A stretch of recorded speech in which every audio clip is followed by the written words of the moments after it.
ಸಲಾಮ್ ಅಲೈಕುಮ್ எல்லாரும் වණක්කම් සියලු දෙනාටම තෙරුවන් සරණයි මම පොඩි කතාවක් කියන්න ඕනේ මම මේ කත්නෝරුවේ සිරිධම්ම ස්වාමීන් වහන්සේගේ වීඩියෝ බලනවා ඒ ධර්මදේශනා අහනවා එතකොට ඒක මට පුරුදු වෙලා හැමදාම වැඩ කරලා ඇවිල්ලා කොච්චර ඇඟට අමාරු තිබ්බත් ධර්මදේශනා එකක් හරි දෙකක් හරි අහලා තමයි නිදාගන්නේ. ඒ වගේම මේ ලංකාවේ තරුණ ප්‍රජාව ඉස්ලාම් සිංහල තමිල් කියලා නෑ ඔක්කොම දැන් ඒ ස්වාමීන් වහන්සේගේ ධර්මදේශනා අහන්න ගොඩක් කැමතියි. ඒ කියන්නේ බුදුරජාණන් වහන්සේ මේ ඉස්ලාම් තමිල් මිනිස්සයා සිංහල බෞද්ධය කියලා ධර්මයේ දේශනා කරලා නෑනේ. දේශනා කරලා තියන්නේ උන්වහන්සේ සියලු සත්වයන්ටම කියලානේ ධර්මයේ දේශනා කරේ. ඒක ඇත්ත. සියලු දෙනාම දැන් මේ තරුණ කොටස් බණ අහන්න ඒ කත්නෝරුවේ සිරිධම්ම ස්වාමීන් වහන්සේගේ ධර්ම දේශනා අහන්න ගොඩක් ආසයි. ඉතින් මම හැමදාම අහනවා ඒක පුරුදු වෙලා කොච්චර නිදා ගන්න ගියත් එකක් හරි අහලා තමයි නිදාගන්නේ. ඉතින් මම ඒක වීඩියෝ එකක් එකපාරක් දැම්මාම මට බැනලා තිබ්බ කට්ටිය තොම්බියා හරම්මස් කාපා උඹ ගිහිල්ලා මේ සත්‍යවාදියා මේමයි කියලා. එහෙම බයින්න එපා. අපි සියලු ආගම් වලට ගරු කරන්න ඕනේ. සිංහල දෙමළ මුස්ලිම් සියලු ජන කොටස් මේ ලංකාවේ ජීවත් වෙන අපි ශ්‍රී ලාංකිකයෝ. ඒක නිසා ඒ ආගම් වලට ගරු කරන්න ඕනේ. හැම ආගමකම හොඳ දේ තමයි කියන්නේ.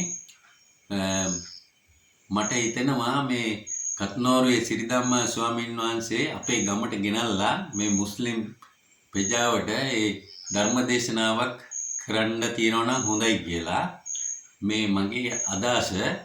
ඉතින් හරිම ආසයි යන්න. කියන්නේ අපිට ජීවිතේ හදාගෙන ජීවත් වෙන්න සියලුම විදියට බුදුරජාණන් වහන්සේ කියපු විදිය උන්වහන්සේ අර තේරෙන විදියට කියලා දෙනවා. ඒකේ තමයි එක ගොඩක් වටිනවා. ඒ ධර්ම දේශනා එකක් දෙකක් ආපුවාම හැමදාම ආන්න හිතෙනවා.